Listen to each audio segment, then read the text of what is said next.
Everyone, आप सभी का आपके अपने YouTube platform the bio express पर बहुत स्वागत है। आशा है आप सभी अच्छे होंगे। पिछले लेक्चर्स में हम बात कर रहे थे ह्यूमन ब्लड की। ह्यूमन ब्लड के टाइप्स का डिस्कशंस कर रहे थे, जिसमें हमने आपको आरबीसी के बारे में बता रहे थे। आरबीसी की चर्चा के दौरान कुछ टेक्निकल इशू की वजह से वीडियो में वहीं रोकना पड़ा था। आज हम उसी के आगे से इस वीडियो में चर्चा करने वाले हैं। तो हम फाइनली पहुंच चुके थे कि आरबीसी की अगर नंबर में इंक्रीज या डिक्रीज होता है तो कुछ डिजीजेज, कुछ सिम्टम्स क्रिएट होते हैं बॉडी में, या किसी तरह के एबनॉर्मलिटी की वजह से आरबीसी का काउंट घटता या बढ़ता है, तो उनको हम कुछ साइंटिफिक टर्म में कुछ डिजीज के तौर पर डिफाइन करते हैं। उसमें पहला था, अगर किसी एबनॉर्मलिटी की वजह से आरबीसी का काउंट यदि घटता है तो उसको हम क्या बोल रहे थे, एरिथ्रोपीनिया, या इन जनरल आप एनीमिया के नाम से जानते हैं। एनीमिया मोस्ट फेमस टर्म है, आपने ये टर्म कभी ना कभी जरूर ही सुना होगा।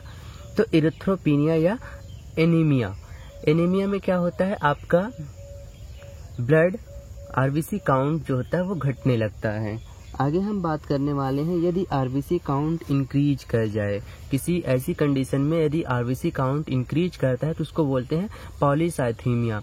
Polycythaemia in general higher altitude पे देखने को मिलता है।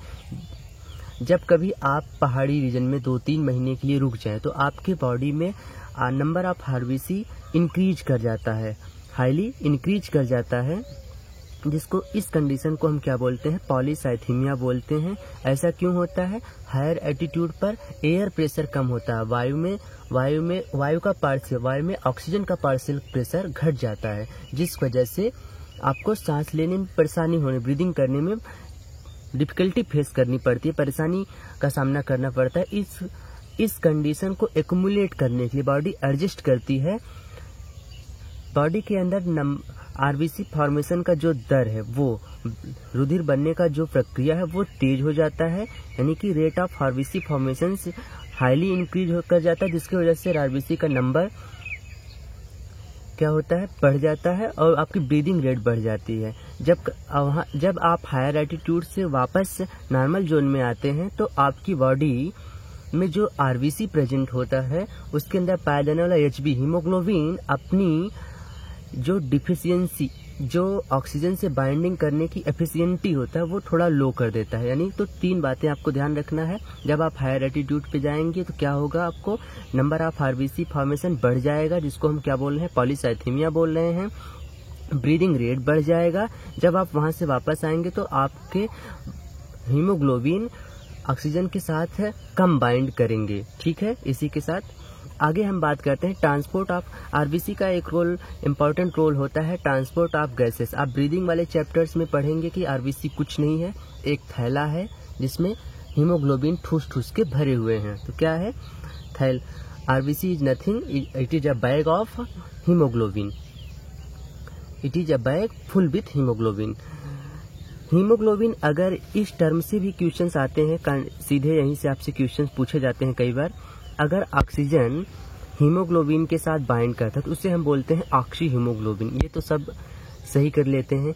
हीमोग्लोबिन के साथ यदि ऑक्सीजन बाइंड करेगा तो उसको हम क्या बोलेंगे, ऑक्सी हीमोग्लोबिन। कंफ्यूजन यहाँ होता है, ऑक्सी हीमोग्लोबिन के साथ अगर आप CO2 बाइंड करता है तो उसको बोलते हैं carb amino haemoglobin. Carb amino haemoglobin, लोग यही गलतियां करते हैं। अगर CO2 बाइंड करेगा तो क्या बोलेंगे, कार्ब अमीनो हीमोग्लोबिन। यदि कार्बन मोनोऑक्साइड यानी कि CO बाइंड करता है तो उसे बोलते हैं कार्बोक्सी हीमोग्लोबिन। लोग कार्बोक्सी हीमोग्लोबिन आपका कार्बन मोनोऑक्साइड के साथ बाइंड करने पर होता है, और लोग यही गलती करते हैं, इसको कार्बन डाइऑक्साइड के साथ हीमोग्लोबिन का एसोसिएशन समझ बैठते हैं। दूसरा फैक्ट देखेंगे कि ये भी कई बार पूछा जाता है कि एक नॉर्मल ह्यूमन के बॉडी में कितना हीमोग्लोबिन परसेंटेज होना चाहिए, या कितना ग्राम हीमोग्लोबिन होना चाहिए। तो ये एनसीईआरटी का डेटा है, 12 से 16 ग्राम हीमोग्लोबिन पर 100 ml ऑफ ब्लड में उपस्थित होना चाहिए। कितना, 12 से 16 ग्राम, कितने में, पर 100 ml। अगर हम 100 ml ब्लड लेते हैं तो उसमें 12 से 16 ग्राम आपका हीमोग्लोबिन होना चाहिए।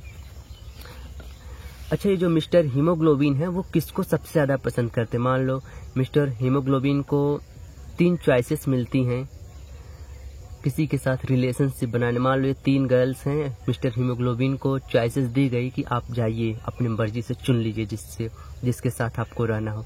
वो सबसे ज़्यादा पसंद किसको करते हैं? कार्बन मोनोऑक्साइड को पसंद करता है। इसके बाद वो कार्बन डाइऑक्साइड को पसंद करता है। सबसे कम वो ऑक्सीजन को पसंद करता है। ये अलग बात है कि वो बॉडी की रिक्वायरमेंट के अकॉर्डिंग अडॉप्ट होता है और ऑक्सीजन के साथ बाइंड करता है। सबसे ऑक्सीजन से तुलना करें तो वो कार्बन डाइऑक्साइड को 20 गुना ज़्यादा पसंद करता है। अगर कार्बन डाइऑक्साइड और कार्बन मोनोऑक्साइड के बीच देखें तो वो कार्बन मोनोऑक्साइड को 200 से 300 गुना ज़्यादा पसंद करता है। ये बात समझ में आई? आगे बढ़ सकते हैं। चलिए, 1 ग्राम HB कितने ml ऑक्सीजन को कैरी कर सकता है? यदि हमारे पास 1 ग्राम हीमोग्लोबिन है तो कितने ऑक्सीजन को कैरी करेगा? तो इसके लिए है 1.34 ml। ये थोड़ा सा स्टैटिकल डाटा बेस्ड क्वेश्चन यहाँ से आते हैं तो आप इसको ध्यान रखेंगे। 1 ग्राम HB कितने ऑक्सीजन को कैरी कर सकता है, कितने ml ऑक्सीजन को कैरी कर सकता है? तो 1.34 ml ऑफ ऑक्सीजन को वो कैरी कर सकता है। क्योंकि ये बॉडी में 12 से 16 ग्राम पर 100 ml ब्लड में हीमोग्लोबिन प्रेजेंट है तो एवरेज हम 15 ग्राम ले लेंगे। तो 15 ग्राम कितना कैरी करेगा? 20 ml। यानी कि आपके 100 ml ब्लड में कितना ऑक्सीजन कैरी हो रहा है? 20 ml ऑक्सीजन कैरी हो सकता है। ठीक, इतनी बातें क्लियर। वही बात यहाँ लिखा गया है, 15 gram in 100 ml of blood equal to 20 ml in 100 ml of blood. यानी कि आपका 15 gram haemoglobin 100 ml of blood में प्रेजेंट है। इसका मतलब ये है कि आपका ब्लड चूंकि 15 ग्राम HB कितना 20 ml ऑक्सीजन को कैरी कर रहा है, तो सीधी सी बात है आपका 100 ml ब्लड कितना 20 ml ऑक्सीजन को कैरी करेगा। ठीक, ये बात क्लियर हो गई। आगे अब हम बात करेंगे WBC की। किसकी बात करने वाले हैं? WBC की बात करने वाले हैं। Let's see what's WBC। WBC के बारे में आप एक जनरल सा फैक्ट जानते ही होंगे। ये हमें रोग प्रतिरोधक क्षमता प्रदान करते हैं, यानी डिफेंस मैकेनिज्म। बॉडी में कोई इन्फेक्शन या किसी बैक्टीरिया का, किसी वायरस का अटैक हुआ तो उससे लड़ने का काम कौन करता है? WBC करता है। ये फैक्ट आपको पहले से ही पता होगा। कुछ और चीज़ें जानते हैं या ये भी आप जानते ही होंगे, इनको शोल्डर ऑफ बॉडी भी कह सकते हैं। भैया शरीर के सैनिक हैं, कोई भी बाहरी पैथोजेंस अटैक करेगा तो उससे लड़ने का काम करेंगे। WBC का दूसरा नाम ल्यूकोसाइट भी होता है। ठीक, WBC का दूसरा नाम क्या होता है? ल्यूकोसाइट्स होता है। कितनी काउंट होती है? इनका नॉर्मल काउंट होता है 6000 से 8000 पर mm क्यूबिक। पर mm क्यूबिक ब्लड में कितना होंगे? 6000 से 8000 इनके नंबर होते हैं। यदि कभी ये नंबर इंक्रीज करता है, यदि आप जाते हैं पैथोलॉजी पर और टेस्ट कराते हैं, मान लीजिए आपने CBC करा लिया, कंप्लीट ब्लड काउंट टेस्ट कराया, तो आपने देखा कि आपके WBC का नंबर इंक्रीज किया है, तो ये माना जाता है कि बॉडी में कोई वायरल या बैक्टीरियल इन्फेक्शन हुआ है। अब WBC को देखा जाए तो WBC 2 टाइप के होते हैं। एक होते हैं ग्रेनुलोसाइट्स और अगला होता है agranulocyte. Granulocyte and agranulocyte. Granulocyte क्या है देखते हैं। ग्रेनुलोसाइट में आपको पढ़ना है 3, क्योंकि इसमें कुछ ग्रेन्यूल्स पाए जाते हैं, कुछ दाने दाने सी चीज़ें पाई जाती हैं, उनके बारे में भी बता रहे हैं। पहला इसमें है न्यूट्रोफिल्स, दूसरा है एसिडोफिल्स एंड लास्ट है हमारा बेसोफिल्स। कौन सा है? बेसोफिल्स। देखते हैं एक एक करके, तो आपको नाम याद रखने। न्यूट्रोफिल्स क्यों कहे जा रहे हैं?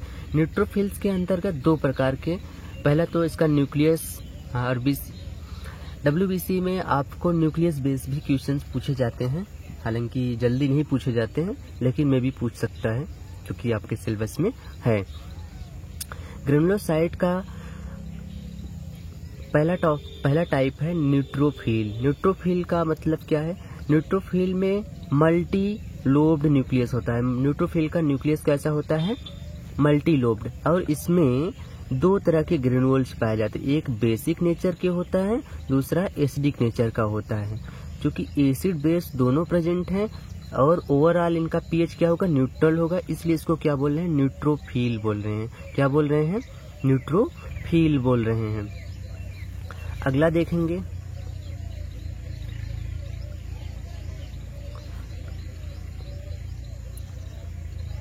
हमारा है एसिडोफिल्स। इसका न्यूक्लियस कैसा है, बाइलोब्ड न्यूक्लियस है, बाइलोब्ड न्यूक्लियस है। केवल इसमें कैसे ग्रेन्यूल्स पाए जा रहे हैं, एसिडिक ग्रेन्यूल्स पाए जा रहे हैं। क्योंकि इसका कलर जो होता है रेड आता है। इओसिनोफिल इसे क्यों कह रहे हैं, क्योंकि इओसिन डाई से जब हम इसको स्टेन करते हैं तो ये रेड कलर देता है, इसलिए इसको इओसिनोफिल भी कहते हैं। अगला है हमारा बेसोफिल। बेसोफिल क्यों कह रहे हैं, क्योंकि इसमें केवल बेसिक ग्रेन्यूल्स हैं और इसका जो न्यूक्लियस होता है ऑलमोस्ट एस शेप्ड होता है। आइए एक बार फिर से जानते हैं। न्यूट्रोफिल क्या है, दोनों तरह के ग्रेन्यूल्स प्रेजेंट है, मल्टी न्यूक्लिएटेड न्यूक्लियस होता है। इसको हम क्या कहते हैं, पॉलीमार्फोन्यूक्लियर ल्यूकोसाइड। पॉलीमार्फोन्यूक्लियर ल्यूकोसाइड कहने का मतलब क्या है, इसका जो न्यूक्लियस है वो उसका जो शेप है वो कई तरह से देखने को मिलता है। मल्टी लोब का मतलब कोई एक पार्टिकुलर अरेंजमेंट नहीं होता है, चेंज अरेंजमेंट शो करता है, इसलिए इसको क्या बोलते हैं, पॉलीमार्फोन्यूक्लियर ल्यूकोसाइड्स। और जो हमारे न्यूट्रोफिल्स होते हैं ये फर्स्ट अटैकर होते हैं ऑन पैथोजन और फैगोसाइटोसिस करते हैं। मान लीजिए कोई ये वायरस का अटैक हुआ, अब ये हमारे जो न्यूट्रोफिल सेल्स हैं उसके पास जाएंगे और अपने साइटोप्लाज्मिक मूवमेंट के थ्रू इसको क्या करेंगे, फाइगोसाइटोसिस कर लेंगे उसको। जब कोई सेल अगर किसी अपना भोजन सॉलिड फॉर्म में लेता है तो उसको हम बोलते हैं फाइगोसाइटोसिस। यानी कोई भी सेल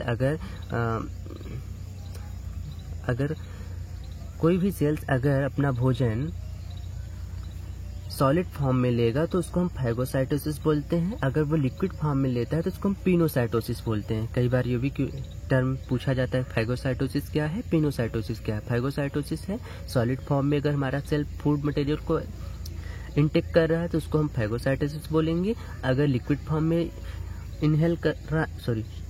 इनगल्फ बोलते हैं या इनटेक कर रहा है तो उसको हम क्या बोलेंगे, पिनोसाइटोसिस बोलेंगे। आइए तो न्यूट्रोफिल का काम क्या है, ये फर्स्ट अटैकर होते हैं बाय फाइगोसाइटोसिस। आपके जो भी पैथोजेंस होंगे उनको किल करने की कोशिश करेंगे। दूसरा होता है हमारा इओसिनोफिल या एसिडोफिल्स, क्योंकि इसमें केवल एसिडिक ग्रेन्यूल्स प्रेजेंट होते हैं। बाइलोब न्यूक्लियस होता है, ये एलर्जिक रिस्पॉन्स शो करते हैं। अगर बॉडी में इनकी संख्या बढ़ती है, इनके नंबर इंक्रीज करती है तो ऐसा माना जाता है कि बॉडी एलर्जिक रिस्पॉन्स कर रही है। ठीक, अगला आता है बेसोफिल। बेसोफिल में एस शेप न्यूक्लियस होगा, बेसिक ग्रेन्यूल्स केवल प्रेजेंट होते हैं। ये सिक्रेटरी नेचर्स में होते हैं। इनका नेचर कैसा होता है, सिक्रेटरी होता है, कुछ चीज को स्रावित करते हैं, कुछ चीजों को स्रावित करेंगे। पहला है हिपैरिन। हिपैरिन क्या होता है, एंटी कोआगुलेंट होता है, ब्लड को बॉडी के अंदर जमने से रोकता है, बॉडी के अंदर जमने से रोकता है, जिसको हम क्या ऐसा कोई सब्सटेंस जो बॉडी में क्लॉटिंग को रोक रहा है। क्लॉटिंग को क्या बोलते हैं, कोआगुलेंट। क्लॉटिंग फैक्टर को कोआगुलेंट फैक्टर बोलते हैं। जो रोक रहा है उसको क्या बोलेंगे, एंटी कोआगुलेंट बोलेंगे। तो हिपैरिन क्या है आपका, एंटी कोआगुलेंट है। अगला हिस्टामिन। हिस्टामिन क्या करता है, इन्फ्लामेशन काज कराता है। कहीं भी रेडनेस है, रेडनेस, स्वेलिंग, पेन, ये तीन कैरेक्टर एक साथ आ रहे हैं तो उसको हम क्या बोलेंगे, इन्फ्लामेशन बोल रहे हैं, इन्फ्लामेशन बोलेंगे। किसके द्वारा हो रहा है, ये हिस्टामिन एक मटेरियल सिक्रेट करता है जिसको बोलते हैं हिस्टामिन। इन्फ्लामेशन का रीजन क्या है, आपको कभी न कभी तो मस्कीटो ने, मच्छर ने काटा ही होगा, तो आप देखते हैं कि वहाँ रेडनेस आ जाती है और कुछ स्वेलिंग आ जाती है। ऐसा क्यों है, ये आपके बॉडी का डिफेंस मैकेनिज्म है। मान लीजिए मस्कीटो ने काटा, उसने वहाँ मलेरिया के पैथोजेंस को वहाँ आपके बॉडी में छोड़ दिया, तो बॉडी उस पर्टिकुलर एरिया को कवर कर देती ताकि यहाँ से पैथोजेंस कहीं बाहर आगे ना जा पाएं। एक ये बॉडी का डिफेंस मैकेनिज्म होता है। मान लीजिए मस्कीटो ने यहाँ प्लाज्मोडियम आपके स्पोरोजोइट को छोड़ दिया आपके बॉडी में, तो बॉडी ने क्या किया, इस पार्ट को कवर कर दिया और इस पैथोजन को यहीं रोकने की कोशिश करेगा और यहीं किल करने की कोशिश करेगा। इसको हम क्या बोलेंगे, इन्फ्लामेशन बोलते हैं। किसके द्वारा हो रहा है, हिस्टामिन के द्वारा होता है। क्या लक्षण होते हैं इन्फ्लामेशन के, रेडनेस, स्वेलिंग एंड पेन। अगला होता है सीरोटोनिन, इसको बोलते हैं एंटी इन्फ्लामेशन, ये एंटी इन्फ्लामेटरी नेचर में होता है, ये इन्फ्लामेशन को कम करता है। ठीक, इतनी बातें हो गई, आगे देखते हैं।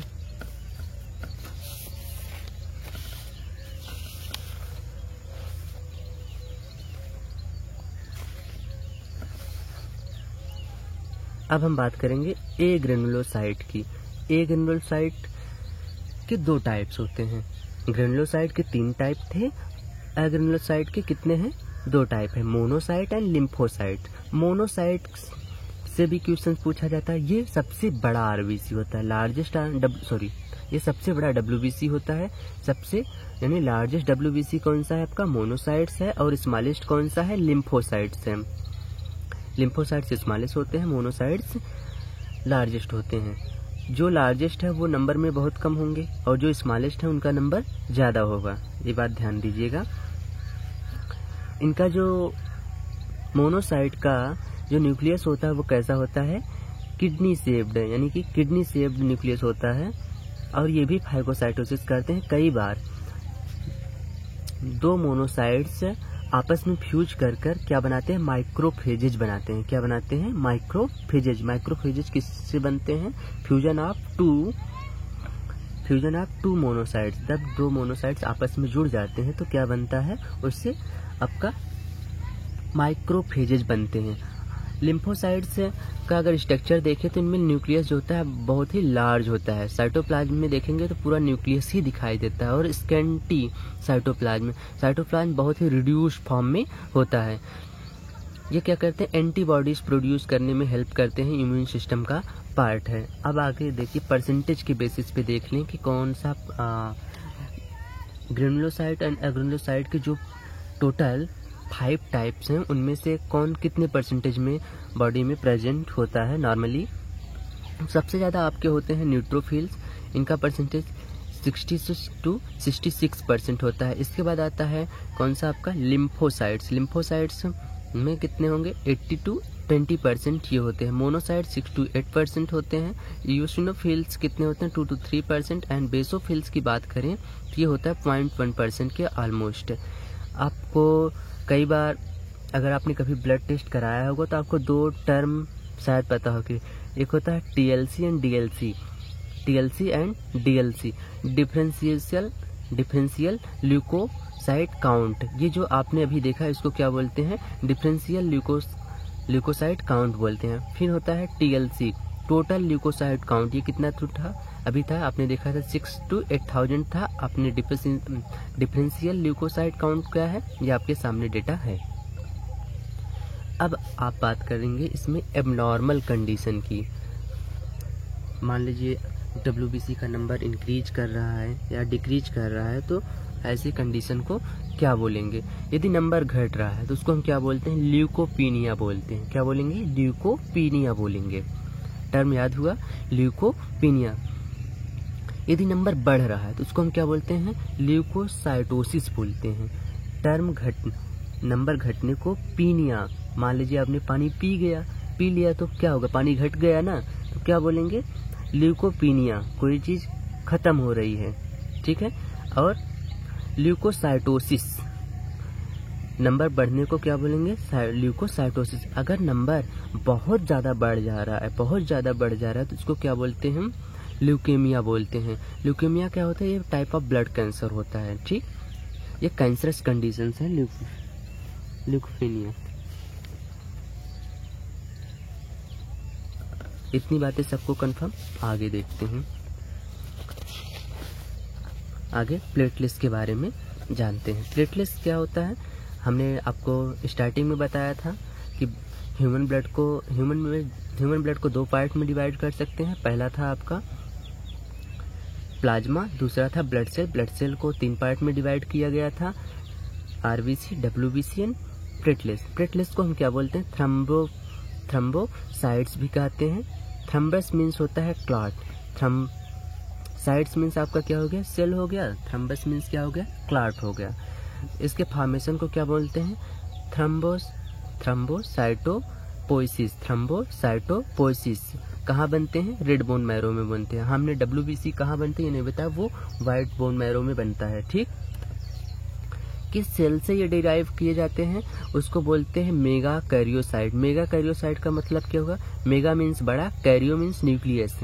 ये ऐसे रेड बोन मैरो की सेल से डिवाइड किए जिनमें लार्ज न्यूक्लियस प्रेजेंट होता है, बड़ा सा न्यूक्लियस प्रेजेंट होता है। मेगा कैरियोसाइट से प्लेटलेट्स बनने की प्रक्रिया को क्या बोलते हैं, थ्रम्बोसाइटोपोइसिस बोलते हैं। हम एक चीज आपसे जानना चाहते हैं, आप हमें कमेंट में बताएंगे, जब आरबीसी बन रहा था, इमैच्योर आरबीसी को मैच्योर आरबीसी में डेवलप होने के लिए कुछ सब्सटेंस की नीड थी। उन सब्सटेंस का नाम आप हमें कमेंट करके बताएंगे।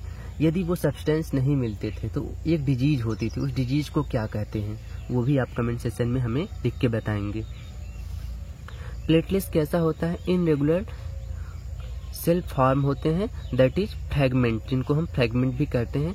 बड़े ही इनरेगुलर से ऐसे कुछ सेल्स बनते हैं जो इनरेगुलर से फ्रैगमेंट के फॉर्म में होते हैं। दूसरी बात, इनन्यूक्लिएटेड होते हैं, न्यूक्लियस नहीं होता है, स्टिकी होते हैं, चिपचिपे से होते हैं ताकि आपस में चिपक कर क्लॉट कर दें। डेडिकेटेड सेल का मतलब क्या होता है, फास्टली रैप्चर्स होते हैं, बड़े ही आसान, जल्दी से ये टूट फूट जाते हैं। नॉर्मल काउंट की बात करें, कितना प्लेटलेट्स होना चाहिए एक नॉर्मल ह्यूमन के बॉडी में, तो 1.5 लाख टू 3 लाख, 1.5 लाख से 3 लाख तक इनकी काउंट होनी चाहिए।